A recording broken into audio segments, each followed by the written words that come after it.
the beginning of the film, we see a girl in a red suit sitting down. Suddenly, an unseen force removes the jewelry and veil she was wearing. It is then revealed that this girl has married someone with the help of an evil woman. The scene shifts, showing us three girls from the same household who together run a shop. They head to their shop and begin preparing that day's orders. The focus then moves to Renty and her husband Bobo's daughter at home. The little girl asks her father to drop her at school since all the ladies of the house had already left early for the shop. Bobo agrees. Just then, his brother Bayou arrives holding a rooster. Bayou didn't do anything productive. He stayed home all day and organized cockfights. Bobo, frustrated, scolds him. Is this a life? Look at your wife. She's pregnant, yet she still goes to work. Don't you feel pity for her? Bayou, embarrassed, replies that what he is doing is actually a big investment. One day, this will make you. Later at the breakfast table, the family gathers. Bobo's mother, the old lady, is furious with Renty because it was her duty to prepare breakfast for everyone, but she had gone straight to the shop instead. During the argument, the three other women return. They love Siti, but scold Renty, even though Renty had been working very hard for the shop as well.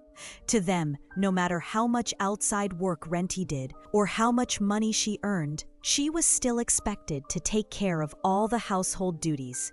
Siti, who was just like Renty, never got scolded. Renty and Siti were both daughters-in-law, while the third woman was their sister. Renty felt hurt, but she set aside her mood and went to make breakfast for everyone.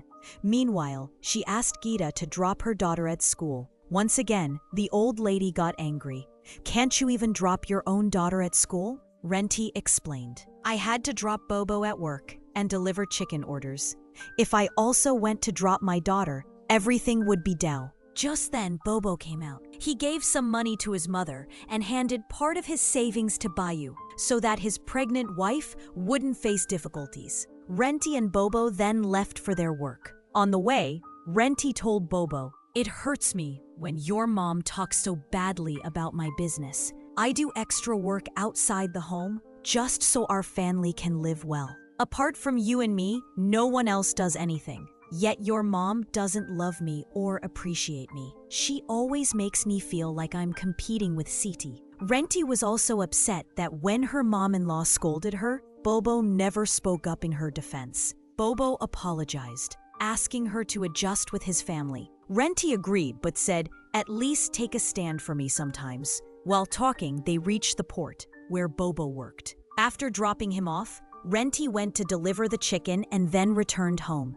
There, she saw her mother-in-law crying. While Siti was trying to comfort her, Renty asked, "What happened? Why are you?" But instead of answering, her mother-in-law angrily lashed out at her again, scolding her carelessly. Then she finally revealed Renty's daughter had been in an accident. Hearing this, Renty felt like her world collapsed. She rushed to the hospital. There, she met Gita, who tearfully admitted, "This is my fault. I forgot to pick Nina from school. When she was crossing the road, a car hit her." This broke Renty even more. She asked the doctors about her daughter's condition. They told her Nina was in very critical condition. Renty cried and begged them, "Please save my daughter. Do whatever surgery is needed. I will pay any amount." The doctors asked her to pray.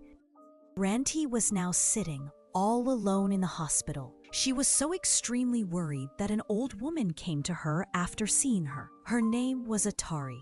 She gave Renty something to eat and said, "I know you're worried because of your daughter. That's why you haven't eaten anything since morning." Renty was shocked because she had never told this woman about her daughter. But still, she didn't say anything. Now, this old lady named Atari gave her a piece of paper and said, "If your daughter can't be treated here, then you can think of other ways of treatment too." Saying this, she left from there. Later, Renty is informed that to save her daughter, needed a major brain surgery that required a huge amount of money. Renty didn't have enough savings. She decided to sell her car, but even that wasn't enough. So she asked her family to sell the house for Nina's treatment. Her mother-in-law and Bayou refused. Instead, the old lady blamed Renty for the accident, saying she had neglected her daughter while focusing on business. None of her family members were willing to help,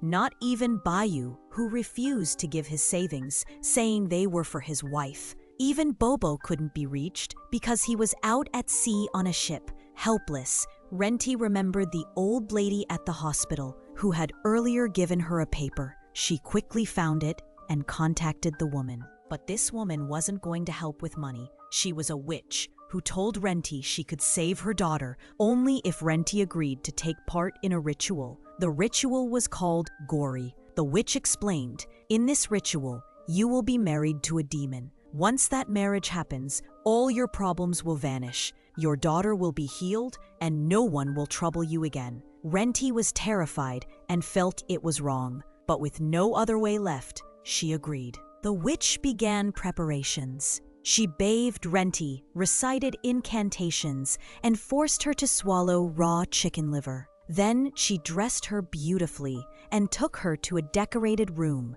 where the floor was covered in jasmine flowers. The witch told her, "Here, you must give your whole body to the demon. After that, all your troubles will be over." At that moment, Renty had become the demon's bride. Her marriage had taken place with Damon. At that time, the same scene was shown from where the movie had actually begun. Something unseen stripped Renty of her essentials and then took control over her. Outside, the witch was watching everything, and she was overjoyed. As soon as it was over, the witch came to Renty and handed her some things, telling her that from now on, she must feed Damon chicken liver every week. That day, the witch had done the ritual herself. But from then on, Renty would have to do it. The next day at home, we see Bayo very worried because one of his roosters had gone missing. Just then, Bayo's mother called him and said, "Take me to the hospital. I want to see Nina." But Bayo wasn't in the mood. He was already irritated because with Renty gone, all the housework had fallen on him. While they were arguing, suddenly a car pulled up outside. Nina came out, happily running toward her grandmother. Seeing Nina completely healthy again filled her grandmother with joy. Even City was shocked.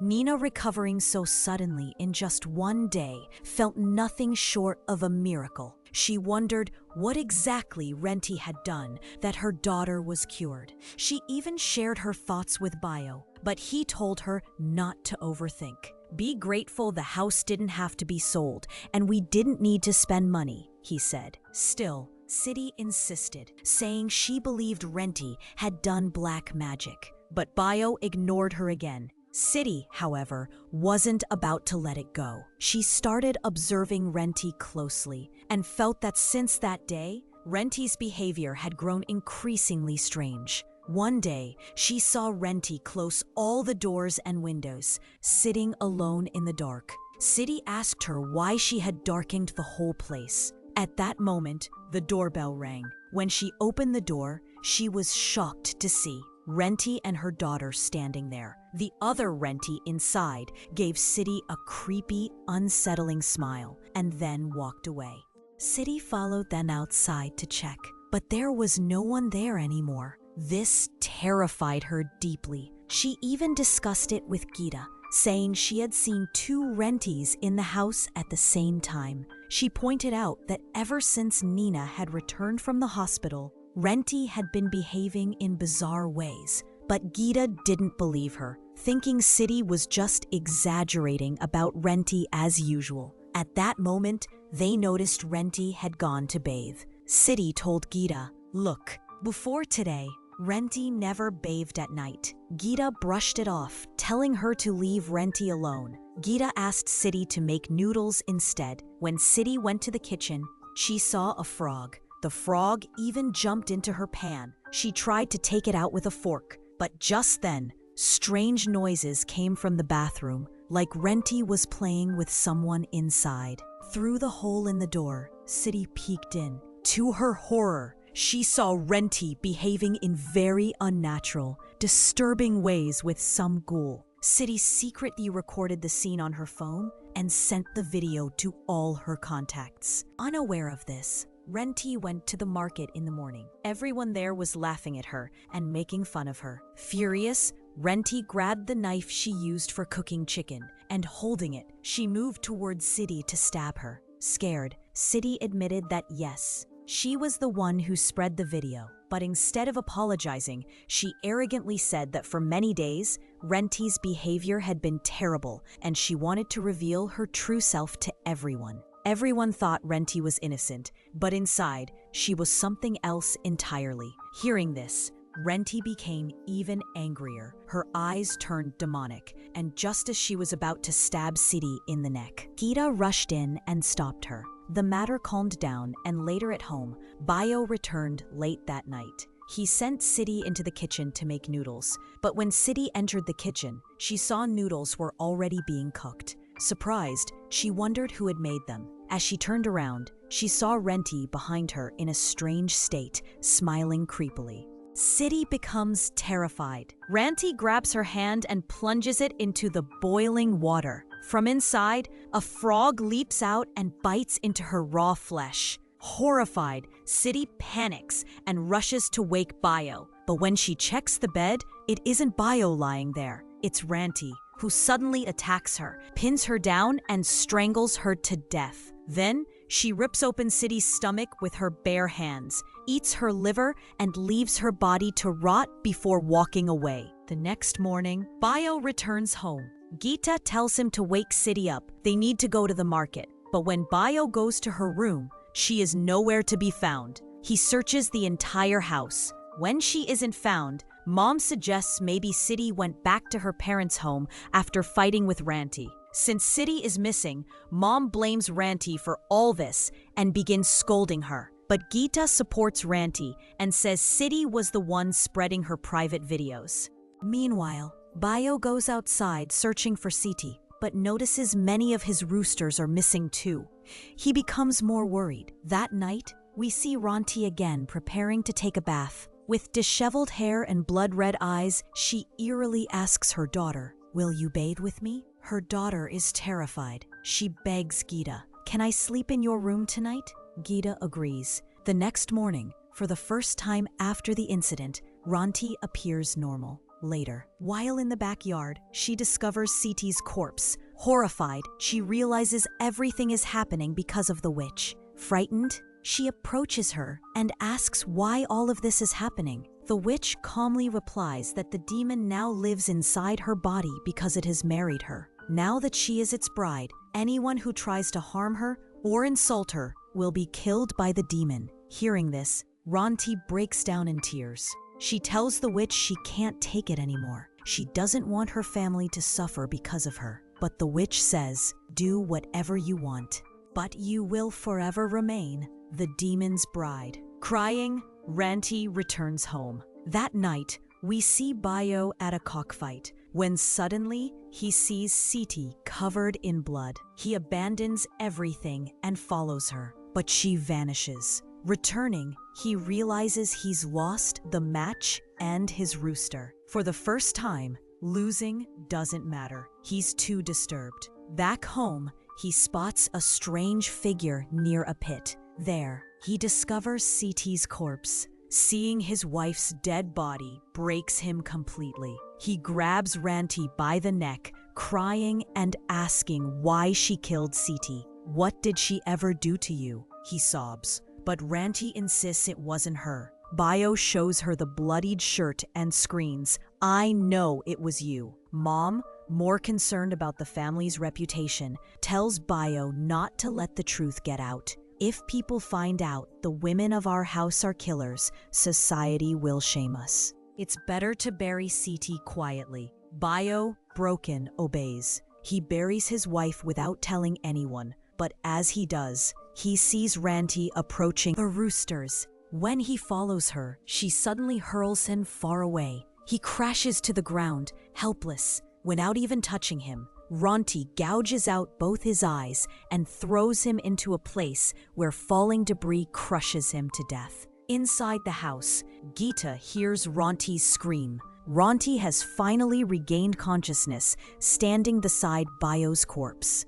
Gita saw all this and got extremely scared. She quickly dragged Naina inside the house, locked the room, and began questioning her about how she killed the brothers. Gita started losing her patience because Naina wasn't saying anything. Naina then told her, "I love you the most in this house. If you want to stay alive." Now, Renti's condition on the other side kept getting worse. When Gita couldn't understand what to do, she went and called her neighbor, Mr. Raj, without asking her mother, because she cared more about her family's honor than their safety. Mr. Raj came and saw Renti. He realized that at this time, Renti was possessed by another entity or demon. To find out which spirit had taken over Renti's body, he started performing a ritual. Renti, holding a glass in her hand, suddenly smashed it. With this, everyone understood that Renti was indeed possessed by a demon.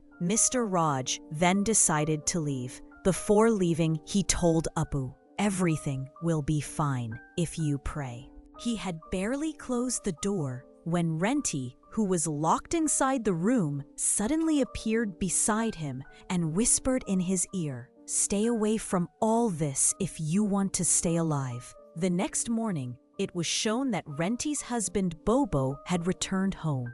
Gita and her mother told him the entire story, but he refused to believe any of it. They warned him not to open the room where Renti was locked. He didn't open it, but he did knock. From inside, he heard a man's voice say, "You cannot come in here." Hearing this, he felt uneasy and wanted to see who was inside. Suddenly, he saw Renti in a strange condition, and right in front of his eyes, a demon's eye appeared. Out of fear, he collapsed to the ground. Now Bobo also started believing Gita's words. That's why he went with Gita to find a solution. While at home, the mother gave food to Naina to deliver to Renti. When Naina took the food, Renti looked terrifying. Her teeth had turned yellow, her eyes had become white, and in a strange tone she told Naina, "Release me." Seeing her mother like this, Naina burst into tears. Gita later told Bobo that the same strange woman had met Renti in the hospital that day. They all returned there, but Abu didn't find that woman. At home, it was shown that the demon inside Renti told Naina, "Today you all will die." Naina ran to her grandmother and told her everything. The grandmother immediately called Bobo and asked him to return home quickly, but she didn't realize that Renti was already standing right behind her. Next, we only heard the grandmother scream. When Naina came, we saw the old lady dead and Renti standing behind her, proving that the demon inside her had killed her too. When Bobo and Gita returned, Naina ran toward them, terrified. Before she could say anything, Renti appeared. Naina, scared, ran away to hide. Meanwhile, Renti turned on Bobo, striking at him with a large pair of scissors and shouting, "Now you're no longer Renti's husband." After this, she slowly moved toward Gita